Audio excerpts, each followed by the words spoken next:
If you enjoy this video, please remember to subscribe if you haven't already.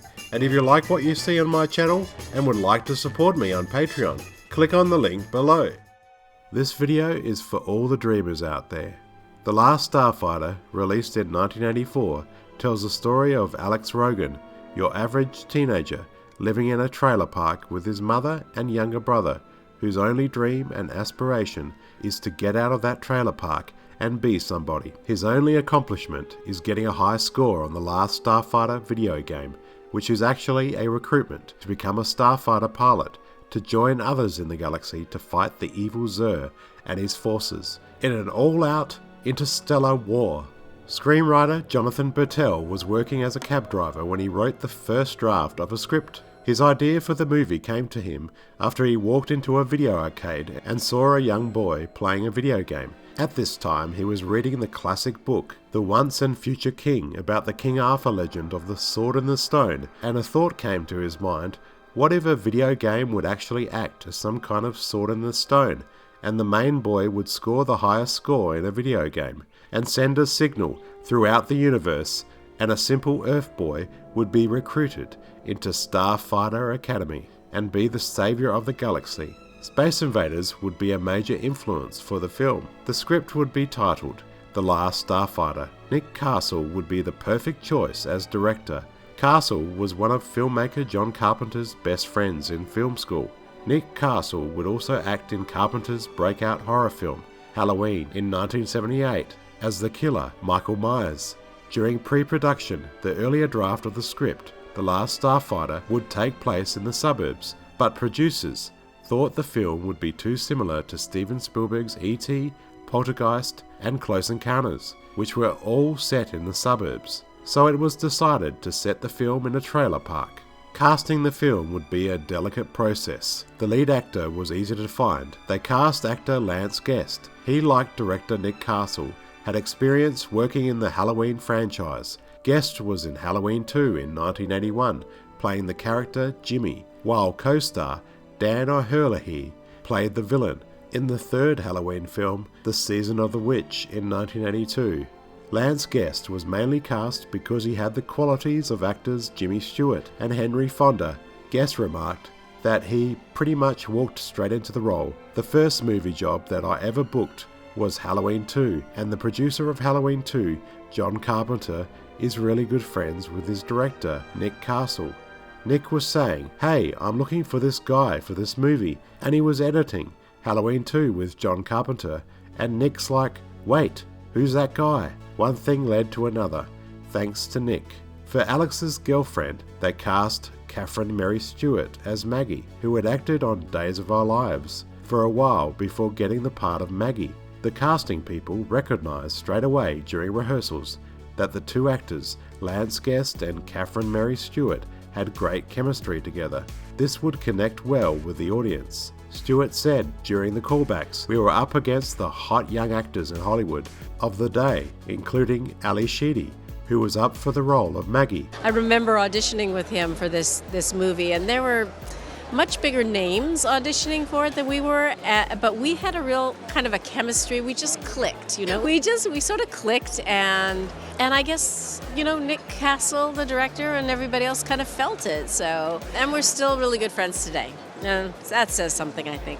Alex and Maggie were actually named Skip and Penny, but thankfully this was changed because it sounded way too cartoony and corny. Classic actor Robert Preston of the Music Man fame was cast as Centauri, which would be his very last movie appearance. When screenwriter Bertel suggested Robert Preston as Centauri, the agreement was unanimous. Castle would call it one of the greatest castings of the 80s. Preston would also voice the video game that Alex plays at the trailer park. You know, it's a license to steal. It's a wonderful way to make a living. And I wish the world could enjoy its job as much as I enjoy mine. For the role of the evil Xur, they looked at Robin Williams. Yes, Robin Williams. Can you imagine? Williams passed on the offer, and the role was given to actor Norman Snow. Dan O'Herlihy was cast as the lovable Grig. Child actor Will Wheaton from Stand By Me and Star Trek The Next Generation can be seen in two scenes running in the trailer park. Early in the film, wearing a red football jersey, his speaking scenes would be unfortunately cut from the film. The film was shot in 40 days, and the interior sets were shot at the MGM soundstage, and the interior spaceship shots were shot against green screen. Catherine Mary Stewart added about the classic final scene when the spaceship lands in the trailer park. They just had this giant fan blowing dirt on us because it was a dirty trailer park, and the director was just like, look up there, you see this giant spaceship, because there was nothing there. With the exception of Tron in 1982, The Last Starfighter was one of the earliest films to make great use of computer graphics for its special effects, but you gotta understand that a lot of the special effects shots had not been done before, especially CGI effects. The special effects department worked tirelessly on the effects during filming. Many effects shots were needed, specifically all of the digital shots. Ron Cobb was the production designer and the key figure throughout the production of the effects. He would be hired, mainly because of his great connections working on John Carpenter films. He had also worked on Star Wars and Alien. And it was very, very clear from the time I met John Whitney Jr. and joined his company, Digital Productions, that what we were going after was photoreal simulations, the idea of a kind of synthetic photography, which was very, very exciting to me. I definitely saw that potential and was drawn to the company for that reason. And so here was our chance to see if we could actually do it. Early on, the digital effects and images looked pretty terrible, and there were major doubts that the effects would be up to standard. Director Castle said that without Cobb, the movie might have ended up looking like Gumby in space.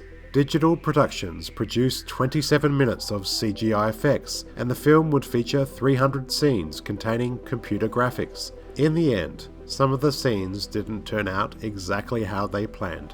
For example, in the scene where Alex in the Gunstar is hiding in the asteroid, Ron Cobb complained that the ship looked like a melted ice cream. This scene was apparently not rendered correctly, and due to the overwhelming amount of work the effects team put into the film, there was no time or money to redo the shots. Regardless of this, I think the effects were pretty spectacular for their time, breaking normal conventions of films of a space nature. But not all of the special effects in the film were done with computer animation, but with more practical effects. For example, the Beta unit, before it takes on Alex's form, was a practical effect, which was created out of basic materials during the production.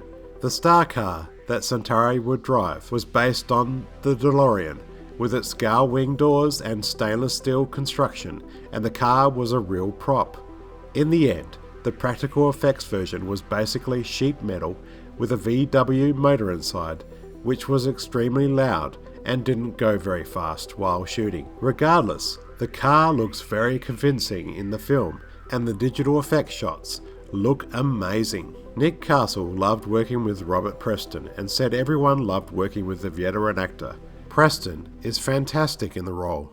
Well, there's a lot of con in Centauri, and I don't think anyone's ever portrayed an outer space con man yet. Sadly, he died only 4 years later, at the age of 68, from lung cancer. Nick Castle chose composer Craig Safan, who wanted to go much bigger than the music of Star Wars, and I have to say, Safan truly goes to that level, with this wonderful score featuring some beautiful moments, with very big sounding orchestral music, perfect for a space adventure fantasy. The score is one of my most favourite scores, which I feel is very underrated. With an estimated budget that cost $14 million, the film did rather well, making a modest amount of $28 million at the box office. Reviews were good, but some were less than enthralled. Critic Roger Ebert said the film was not terrifically original, but very well made, with charming performances by the actors, and I think unfairly classed The Last Starfighter film as the best of the Star Wars rip-offs. Director Nick Castle often spent a lot of time comparing The Last Starfighter to the works of George Lucas, because Castle knew that critics and audiences would make obvious comparisons to Star Wars. He did his absolute best to make the film his own. Yes, there were many comparisons to Star Wars, but I feel the film has its own unique style. Yes, maybe this film has space battles and is in some way Star Wars inspired, but in no way is this film a rip-off. It holds up well even today.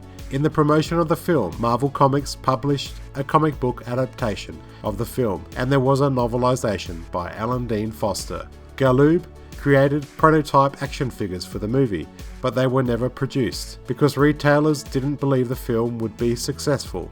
Ultimately, the film was a modest success, but by then it was too late to produce the toys. In promoting the film, there was going to be Atari program games as a tie-in with the movie in 1984, produced by Atari for its 5200 Super System and 400 and 800 series home computers. Unfortunately, the games only made it past the prototype phase, and the game would be converted into a sequel, Star Raiders 2, which was a sequel to the 1979 game Star Raiders. Even though The Last Starfighter received many shiny reviews after its initial release, it just didn't perform well at the box office, and was overshadowed by movies like The Karate Kid, which was released at the same time. Regardless of the film's disappointing box office performance, the film has managed to generate a big cult following and has become a favourite among science fiction film fans everywhere. Nick Castle has always been, to me, a highly underrated director. He brings a somewhat straightforward space adventure and gives it a great amount of heart and fun. The actors are fantastic and give great performances. It's such a feel-good gem of a film that it's hard to be critical of it. The effects are also groundbreaking for its time and somewhat revolutionary, especially the spaceship effects. I specifically love the main ship, the Gunstar 1. It's super cool. There have been talks over the years about doing a sequel, or God forbid, a reboot. My name's JonnyBaak. Thanks for watching,